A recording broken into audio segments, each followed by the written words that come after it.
You mentioned the Bill Murray experience, and we don't have to go into detail of it, but like, I wonder if you feel like between that strike for this one and the circumstances of that film, which doesn't often happen when you're in the middle of a film and it just like goes away. Oh, that never happens. Like, did you feel like cursed? Like, oh my God, like. No, not really, because here's the thing people don't realize. Like, all these movies that you see, the things that the writer's strike and the Bill thing, they were in the news. But most things that people are dealing with, they're not in the news. You don't hear about, so-and-so famous actor dropped out 2 weeks before, and then they had to spend, another year getting financing. Every movie is a miracle. And there's nobody that's made a movie that I know that's had, oh, yeah, we had the script, we got the people, we shot it, and it was done. It was easy. Maybe a couple of people who have really done a lot and are really getting into a system, but especially now, like, things fall apart all the time. I mean, I feel so blessed to have this movie coming out and to have gotten it done, and I don't feel unlucky in the least bit. I mean,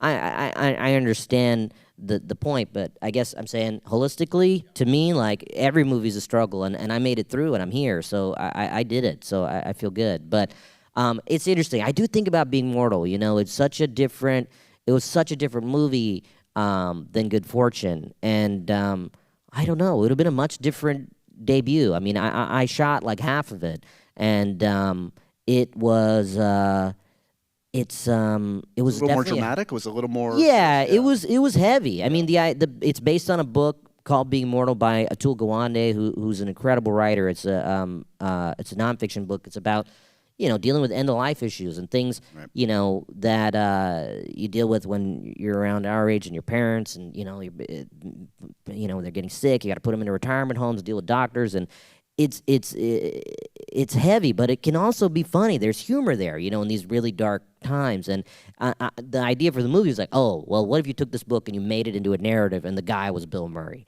That was the idea. It wasn't like, oh, what if there was a guy? It was like, what if it was Bill Murray? Because, and it was really trying to do an evolution of this kind of the stuff he was doing in like Lost in Translation and films like that, where he's, really funny, but it's also very poignant. And I mean, it was a great experience. And we were shooting it. It was Lowell Crowley that shot The Brutalist was our DP. We were shooting on film. We shot on 35, and it was. Making me sad now. This sounds amazing. Oh, I mean, it's still there. It's on my computer. Some of it, yeah. Could you salvage it? Like, would you have to start from scratch? No, people have talked to us about doing it. It's a matter of schedules. We got some busy people between Seth and Kiki and Bill and myself, but no, but it was a much different thing. It might have been something where people might have been like, oh man, this is they might have wanted something more like you. Yeah, too much of a leap. Like, almost like this is like you have to like get to that point to like.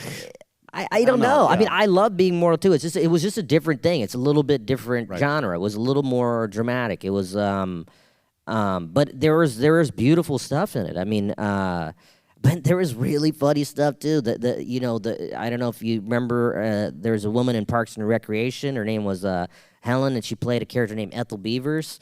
And she was in Being Mortal, playing this cranky lady at the retirement home, and it was so funny. Just like Bill, it was such an incredible experience because. Bill, it was like you're taking Bill and you're doing these scenes. Like, there was a scene where like Seth has to take him to all these different retirement homes to find out which one he's going to go into, and shopping all for of the them right were one. just ridiculous. There'd always be some ridiculous thing happening in the retirement homes that he was visiting, and then then you go to one that's kind of sad and like a little dark, and I remember thinking, I was like, man, it's so sad to think of someone like Bill being in one of these places. And then I was like, oh, it's so sad to think of anybody having to be in one of these places. Bill, everybody knows, and he has this light inside him, but everybody has light inside them. And I don't know. The movie made me think about a lot, and I hope we get to revisit it.